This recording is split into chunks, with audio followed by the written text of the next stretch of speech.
Good morning. My name is Stephen Chung. I'm the president and CEO for the Los Angeles County Economic Development Corporation, LAEDC, and the World Trade Center Los Angeles. It's my honor and delight to welcome you all today to this virtual press conference for Southern California Leadership Council's release of the Goods on the Move Trade and Logistics in SoCal reports, where we'll be share some updated information about the trade and logistics sector here in Southern California.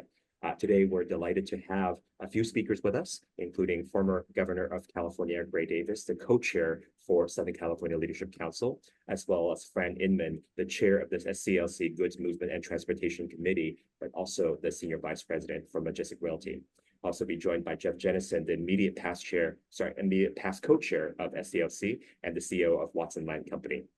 After the short intro, we will go into a presentation of the highlights of the reports, and we'll leave the rest of the time open for Q&A. So please use the Q&A function to type in your questions, and I will be facilitating the Q&A with our speakers as well.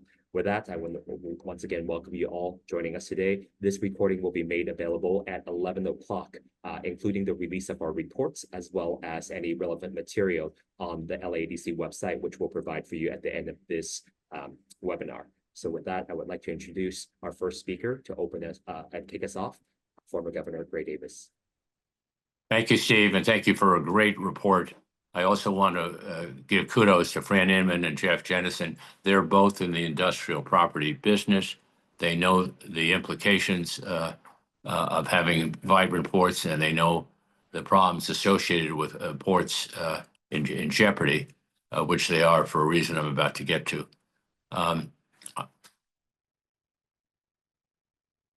We commissioned this report last year before we knew these tariffs were coming. And then we had to come back and take a look at the impact the tariffs would have on our port business. And in a minute, you'll understand how important the port business is. But let me just make a couple comments at the outside. A tariff is a tax. It is not a tax on the seller. It's a tax on the buyer. So, for example, when China ships us goods, the tax is paid once the goods arrive in the United States by the American consumer. Some people would have you to believe that high tariffs on China are going to hurt them. Not necessarily the case as it relates to America. China was the top exporter to the United States in terms of the ports of Long Beach and Los Angeles, but neither of those ports made it on the top 10 list of China's people exporting to China. So these tariffs are likely to do a lot more harm to America than to China. That's the first thing to keep in mind. Secondly, our workforce in Southern California is greatly dependent on the logistics business, a business which, as I said, Fran and Jeff are intimately familiar with. We have two very vibrant ports, the biggest in America. But those ports employ 900,000 plus workers. Very well paid workers, averaging over the 6 counties we represent, $91,000 a year, as opposed to the average salary in those 6 counties of $70,000. So very well paid jobs, however, in jeopardy because of these tariffs coming down the road. Already we're looking at slowing down in ports of Long Beach and LA, and people are talking about 30 and 40% reductions. That's going to hurt the people who unload the cargo when it lands in our ports, the longshoremen, the people who ship it on rail or truck to the warehouses, the people who store it in warehouses and send it on to its final destination. One of two things will happen. I assume, well, let me just look in general terms of the tariff. The tariffs on China are actually higher than what I'm going to state. For simplicity's sake, let's say the tariffs are 150%. So something that costs you $100 is now going to cost you $250. Maybe some people will pay for that. Many others will not. That means fewer ships coming into our ports, fewer longshoremen working, fewer people transporting goods to the warehouses, and fewer people working in warehouses. So this report could not have come in a more timely fashion because it highlights how important this industry is to the Southern California economy. You know, one last point I want to make. All of us would like to see more manufacturing in the United States, and some of the Trump administration folks say what we're doing long term will create more manufacturing. I think that is up for debate, but it's definitely going to create a lot of harm in the short term. The way to create more manufacturing is the way President Biden did, signing the CHIPS bill, which currently has allowed the biggest manufacturer of chips in the world, Taiwan, to have its subsidiary operate in Arizona, get a $6.6 billion grant, and they themselves will invest $66 billion. That's already happened. It got 19 U.S. Republican senators to support it and was signed into law in April of last year.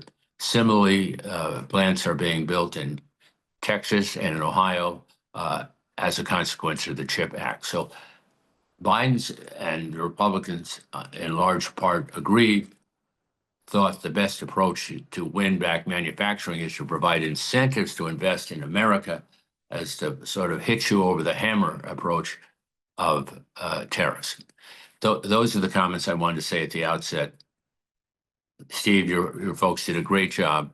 I want to thank all the people on the call this morning, including former governors, lots of elected officials, even people from the State Energy Commission, because this report is very meaningful, not only to America, but particularly to Southern California that unduly relies on the logistics business for creating good working class jobs.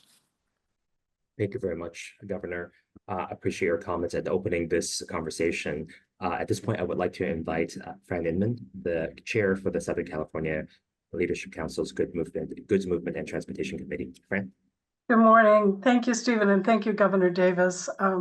Just proud to be here. Majestic Realty, California-based commercial real estate developer with about 92 million square feet in our portfolio. We have a range of asset classes, but clearly the warehouse logistics sector is our core competency. And we build and hold, so we're in for the long term. We have been active stakeholders in all our communities, and delighted to be the vice chair of SCLC and also the chair of the Goods Movement and Transportation Committee, and remind all of my colleagues that every day is a freight day. And when things are moving wrong, we typically are invisible. But as we looked at the importance of the sector, and I do want to just reinforce the fact that from the founding of SCLC, and Majestic was one of those founding members, the focus and the importance of this sector to our region, to our state, and to our nation's economy had really been front and center. So, in the last few years, we were worrying about some of the concerns of loss of market share. Yes, we'd had some of the highest numbers of volume ever, but we had seen continuous erosion. And so as we began to study this, and I'll admit to being impatient, and I wanted to get this report out because we really believe that we measure what's important to us. So this is really a vital tool to really understand and recognize and be able to share with folks the importance of this sector. And I don't want to get ahead of Stephen here, but I will just a little bit and tell you that this combines sector, which I love to describe as the system of systems, our whole ecosystem around the economy in motion, represents 13% of our GDP. So it's a huge, huge sector. So if we just happen to be wrapping this up and tariffs front and center now, I think it's really, really timely that we have this information that we can share, and happy to answer questions later. But just thank you, Stephen, for the work, and it's complicated, hard work. So appreciate the focus of SCLC. And Stephen, I'll pass it back to you. Thank you so much, Fran. I would like to introduce Jeff Jennison, the immediate past co-chair of SCLC. Jeff? Oh, you're on mute. Sorry, Jeff, you're on mute. My apologies there. Thank you, Stephen. And I wanted to echo Fran's comments on how timely this report is and how this has been such a prime focus of SCLC to focus on goods movement over the past several years. And obviously, it was one of the founding pillars for the SCLC's inception. But Watson Land Company, like Majestic, is a long-term owner of master planned industrial centers in Southern California and in the Northeast. We pride ourselves in developing high-class industrial buildings that house some of the finest and most well-respected logistics and transportation companies in the world. These buildings not only house product coming in from the ports of LA and Long Beach, but they are the homes to incredible jobs. And we often say that there is nothing more important to a regional resident of our region than a good paying job. And particularly with the evolution of supply chain focus throughout higher education across our country, the jobs that are in these buildings are not what once was. Many people view warehouse and logistics positions as forklifts and manual labor, but in addition to that, which is super important, and the trucking that goes along with it, comes accounting and marketing and executive level positions that are often housed here. So it's a vibrant and necessary part of our economy. The LAEDC has done a great job quantifying it, and I'll turn it back over to Stephen to elaborate on that. Thank you so much, Jeff. At this point, I will do a short presentation on the findings of the report, and we will have the speakers come join us afterwards to answer questions with a Q&A.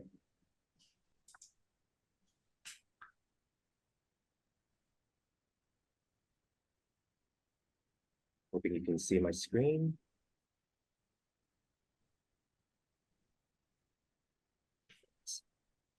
I'll start by giving you a bit of a background information about the trade and logistics industry report that we've done. This is a collaboration with the Southern California Leadership Council, and this is a number of different reports we've conducted with the SCLC already. Recently, you've heard us co-present on the LA wildfire study and the impact the wildfires had on this entire region. And so this report in particular is looking at the 5-county Southern California region, including Los Angeles, Orange, Riverside, San Bernardino, and Ventura counties. And looking at it, what Fran was mentioning and what Jeff was mentioning as well, is that we want to make sure that we're able to provide a comprehensive analysis of the economic impact, the workforce that's going to be included in this entire sector, and the infrastructure that we need for this entire region to remain competitive. If you look at the report, there's 100 pages of the reports, and in the reports, we will be sharing quite a lot of information today. However, there's still a lot that's there, so we encourage you to download the report at 11 o'clock on our website. But you're going to see the overview of the Southern California trade and logistics industry cluster and why this sector is so powerful for this entire region. We also have information on the report that maps the infrastructure and the business clusters and where they're located throughout Southern California. And we're comparing ourselves as well with the activities and investment with other national trade hubs, so we can see what the competitive factors are looking like and how do we remain competitive for the Southern California region. And of course, we're looking at the contribution, the economic contribution, which will be the key highlight of this presentation this morning. Also, we're looking at the workforce trend and needs. We're seeing a lot of changes in various sectors throughout the Southern California region, especially when it comes to the trade and logistics sector. Another component that sometimes we don't talk about often is that foreign direct investment or international partnership actually leads to investment from other nations into the Los Angeles region, supporting our growth here. And so this trade and logistics sector will have major impact on those foreign direct investors. And then lastly, we're looking at some of the threats and what we need to do for the trade and logistics sectors so that we can remain competitive in the future. One of the last things that we want to make sure that you have is that this is going to be a multi-year approach. Besides the report, what we're going to be doing with SCLC is provide annual updates and information updates through a dashboard. And you're going to be able to preview the dashboard on the website. That's going to be available at 11 o'clock as well.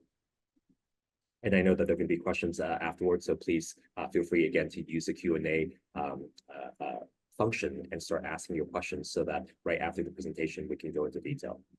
Now, when it comes to the economic contribution, but the key findings, we found that in 2022, when the data was last available to us, this industry for Southern California contributed nearly $497.6 billion in total economic impact. This includes about $289.6 billion in direct output and also generated about $157 billion in wages. And this one sector alone, out of the many sectors in Los Angeles and the Southern California region, contributed to about 13.1% of the total GDP. I'm going to say that one more time. One industry is contributing about 13% of the total GDP for this entire region. That's the power of the trade and logistics sector. And of course, with this contribution to GDP, the trade and logistics sector also contributed to up to $93.3 billion in total tax revenue for the region. Now, when it comes to the jobs that are going to be available, as the governor and other folks spoke about earlier, altogether, the trade and logistics sector in Southern California supported nearly 2 million jobs. This includes directly about 900,000 jobs for this entire sector. These are direct jobs. And if you look at the parentheses, it talked about payroll worker and self-employed individuals. So the payroll workers are the folks that are getting on payroll. It's approximately 743,000 jobs. I want to highlight that in our report, we found that this is a 36.6% increase over the last 20 years. So this sector has been increasing and supporting good paying jobs in this region. And there are also additional indirect jobs and news jobs created through the spending and the activities with the sector combined together as 2 million jobs for this entire region across Southern California. And as the governor was mentioning earlier as well, the average wage for this industry is $90,600 in comparison to the regional average of $71,617 for all the jobs combined together. So this average wage for this sector is a lot higher than the average job across the Southern California region. The reason why our sector has been, this trade and logistics sector has been so powerful is because of the Port of Los Angeles and Port of Long Beach. As you all probably know, that in 2022, the two ports combined together handled about 19 million TEUs, 20-foot equivalent units. These are the 20-foot boxes that are in the container boxes. And the value is now worth about $469 billion. In 2024, that number has actually gone up to about 19.9 million TEUs. So this continues to be a major player for this entire region. Of course, the sector is not supported by the two ports alone. The rail connection, the trucking industry, the warehouse and distribution centers all contribute significantly to this sector. This region actually processed about 598.3 million tons of freight worth about $1.7 trillion. And additionally, in order for us to be competitive, we're continuing to investing in port activities and logistic infrastructure investments over $6 billion. But we also want to highlight that part of the reports is that we're looking at other sectors and other regions that are also investing in their port infrastructure. Just because we have it here now doesn't mean we're going to be able to maintain it forever if we don't continue to invest in it and become competitive with the rest of the nation as well. As I was mentioning earlier, that there's a dashboard that will be available through the website at 11 o'clock. You can download it at ladc.org. And that's the information I have for you today. One last component is that I was mentioning before that we've also found in this report, there are over 2,000 foreign-owned enterprises in the trade and logistics sector supporting 67,000 jobs in this region, paying over $5 billion in wages. So these international companies have called Los Angeles and Southern California home because of the activities that are happening in the trade and logistics sector. So this is another important aspect that sometimes we don't talk about that we want to raise as well.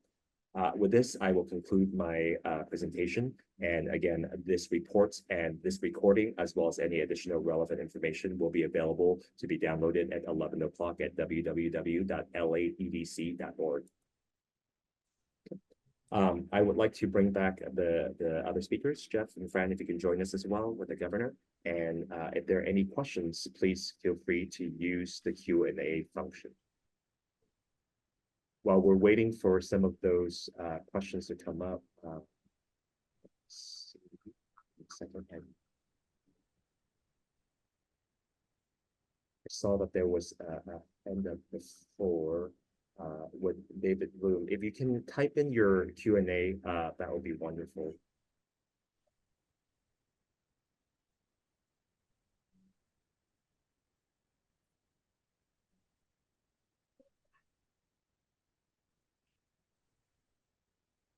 I'm gonna instead use this function. David, if you can unmute yourself, you can now ask your question. Yeah, I've unmuted. The chat's disabled, by the way, which makes it really tough to type a question in. Apologies for that. I'm pretty technologically savvy, but not that technologically savvy. I guess these are very large numbers. And I guess the governor at least fainted toward saying this is not good. But can we get a definitive response from the governor or others willing to say an impairment of something that's 13% of the economy in the largest probably industrial section in the United States, probably not a good thing. And secondly, though it's not really about trade and logistics, it is about trade. Any conversation at all about what this means for the entertainment industry, which is one of the great exports of Southern California? Is there any way to talk at all about that as well? Because it is one of our big trading products, I guess. Well, let me answer the, this is good. No, it is not good. It is not good for America, and it's particularly not good for Southern California, which disproportionately benefits from the historically active and growing trade with China and Asia. And just to put it more clearly, this is like having a winning sports team and deciding to trade all your players. I mean, that industry could not be growing in a more robust fashion than it has over the last couple of years, as Fran and Jeff pointed out, and we are the beneficiaries. 900,000 largely working class jobs, well above the national average in the 5 or 6 counties well above the average in the 6 counties that we represent. And the second point I want to make is manufacturing in America is really a big thing, and attracting it is a big thing. But Biden did the right thing. Instead of hammering people over the head, he had provided financial incentives, and the largest chip manufacturer in the world in Taiwan, by the way, the United States gets about 90 to 92% of all the chips it uses in the United States from Taiwan, which is one of the reasons why we want to expand manufacturing, and did so under the Biden chip bill, which currently is financing development in 3 major states: Ohio, Texas, and Arizona. I went into some detail on Arizona. So, this is like the Eagles winning the Super Bowl, the Dodgers winning the World Series last year, and just trading all your players and say, we'll figure something out when the draft comes. Not the best route to take. Stephen, can I jump in? Please. David, in response to your questions, we didn't specifically address the entertainment film industry in this, but I will tell you, I was on a panel at LAEDC at their economic forecast, and I followed the film industry head who was warning us all that, basically our film industry is on life support in terms of the challenges to compete, and where they were at the top of the mountain previously in terms of the production. Now they're the 8th or 9th choice. So I think a good warning for all of us. In terms of direct impact with exports, here it'll be our ag industry that feels the impact. And we were all on a call yesterday and last week as well with our port partners, and our 2 San Pedro Bay ports reported something just at 30 blank sailings that have already been posted. And what that means is those are canceled sailings. So if you take an average size of a vessel of 14,000 square feet, you can do the analysis of how many TEUs would be impacted. So We have seen the impacts to our region with COVID, with all of the blank sailings and how our system of systems really got out of alignment. And I think with all of this, the trade flows will adjust. How they adjust is going to depend a lot in the details that simply aren't known today. But I think the timing of this report in terms of our, San Pedro Bay Gateway here, huge potential impact for all of us. If I could just chime in one other thought, Dave. Obviously, states that on whom we impose large tariffs will react. And one reaction by China was to stop importing beef from farmers in the Midwest and import it instead from Australia. So there's all kinds of complications that are hard, that will come into play and are very hard to predict now. In short, we had a winning hand. There's no way we could have lost the bet, and we just threw in our cards and said, no, we're not gonna do what we have to do to maintain a vital part of our economy, and one that supports working class workers in a financially attractive way. Thank you, Brandon. Thank you, Governor. I'm going to move us to another question from Malia Mendez that ties in with what David's asking as well. Are there any figures for expected losses as a result of the tariffs? I know the report was commissioned before then, but I'm curious to know about any projections. This ties into what we were talking about earlier. One of the things I do want to say is that if you look at history and you look at what happened during the first China trade war, in 2018, China imposed a 25% retaliatory tariff on US wine, for example. And immediately afterwards, what we saw was that US exported wine to China then dropped by 25%. So there's a correlatory relations in terms of when there's a tariffs and how much that's going to impact us. There's no specific figures right now, but we now know that there's US has 145% tariff on Chinese goods, and then with China imposing 125% retaliatory tariff against us. If you use the same logic model, you can see how it's going to hit us pretty significantly. And then the statistics is, I think, Malia, you also have another question about expected 30 to 40% reduction in the port sector. Where does that figure come from that the governor's talking about? I'll give you another statistics. The World Trade Organization estimated that if this trade war with China continues, they're expecting US and China trade to decrease by approximately 80% if it continues. So given that the Port of Los Angeles, Port of Long Beach, as Governor was talking about, our #1 trading partner is China, you can expect significant decrease in that impact. So I'll give that information. Other speakers. If I can add to that, Stephen, one thing that I think is more anecdotal, but it's real recent and it's hot, is we've had multiple lease deals on industrial properties in the Inland Empire and in the South Bay over the last 2 weeks get paused.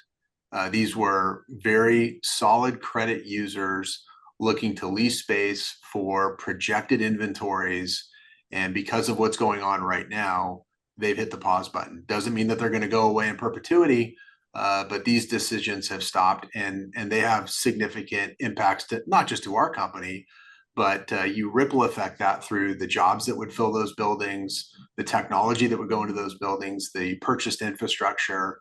Those are all meaningful expenditures that will be delayed as a result of what's happened. So. And just one other thought, Steve, that I didn't mention relative to the film industry. So Governor Newsom, to his credit, has agreed to increase our film and tax credit. I think it was about $350 million. It's going to be $750 million for 5 years, starting in July 1. There'll be some negotiations with the legislature. There's some, without getting too much into the weeds, I'll just say that all the other states and countries that compete with us have a smaller population and a smaller budget than we have. So I think it's wise for the governor to try and protect our industry by offering more money than any other state or country's doing. And that will take, there'll be negotiations that'll be announced about July 1, which is not too far off, and will be in law for 5 years. Thank you so much. At this point, we are now at 11 o'clock, and the report is now directly available. I want to share with everybody that you can download the full report at laadc.org. And I want to show you as well how to download it. Once you go to laadc.org, the Trade and Logistics Report is the first button here. So you can click on the information and you can get all the information about the reports, as well as the media advisory, including the video as soon as it's processed, and also access to the dashboard.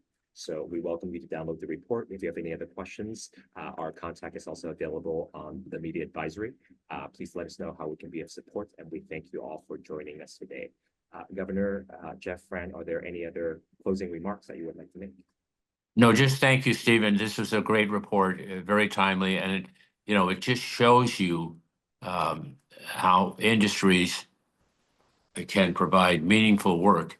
And I agree with Jeff. One of the most important things you can provide person is a meaningful, well-paying job, so they can support their family. They feel better about themselves. Their family feels better about everything. It's just